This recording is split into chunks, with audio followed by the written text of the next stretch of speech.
दोस्तों, मैं अरुण कुमार डायरेक्ट वैदिक रेमेडीज सीधा ज्योतिषीय समाधान चैनल में फिर से आपका स्वागत करता हूं। आज बात कन्या राशि की ढैया की करेंगे।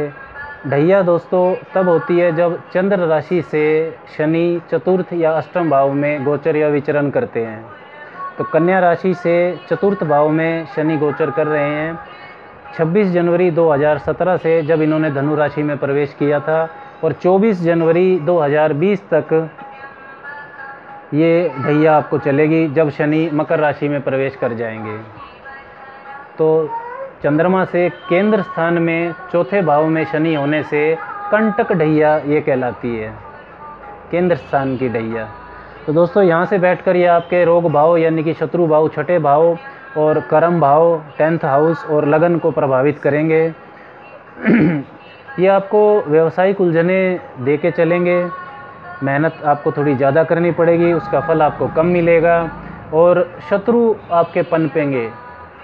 लेकिन अपनी ही स्वग्रही दृष्टि से छठे भाव को देखने से वो शत्रु आपका कुछ बिगाड़ नहीं पाएंगे, शत्रु विजयी आप जरूर बनेंगे।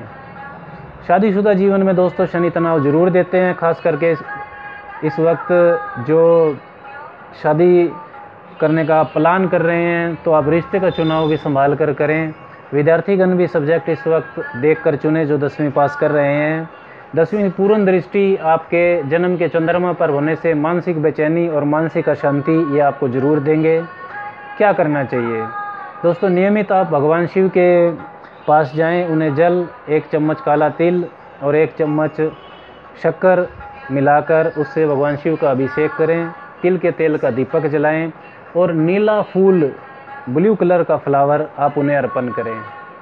दोस्तों नीला फूल आप मानसिक रूप से भी अर्पण कर सकते हैं। आप अपने हाथों को ऐसे कीजिए और आप अपने मन में महसूस कीजिए कि आपके हाथों में एक बड़ा सुंदर और सात्विक नीला फूल आपके पास है और आप वो भगवान शिव को अर्पण कर दीजिए।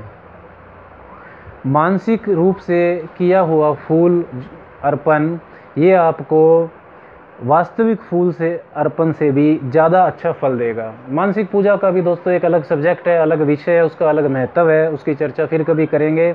इस तरीके से आप नीला फूल आप उनको अर्पण कर दीजिए और 10-15 मिनट अर्पण करने के बाद आप शनि के तांत्रिक मंत्र ओम प्राम प्रीम प्रोम सह शनि नमः का जप कीजिए।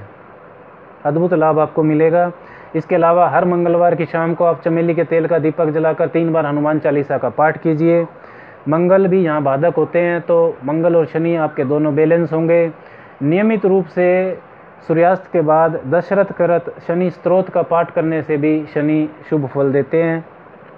मंदिर में पीपल या सार्वजनिक स्थान पर शमी का वृक्ष लगाना आपको बहुत शुभ फल देगा। दोस्तों ये सारे उपाय कन्या राशि के लोग बिना किसी सलाह के, जैसे कि मेरे चैनल का मोटिव है डायरेक्ट वैदिक रेमेडीज, आप कर सकते हैं और लाभ उठा सकते हैं। कोई भी कितने भी वक्त तक इन प्रयोगों को कर सकता है।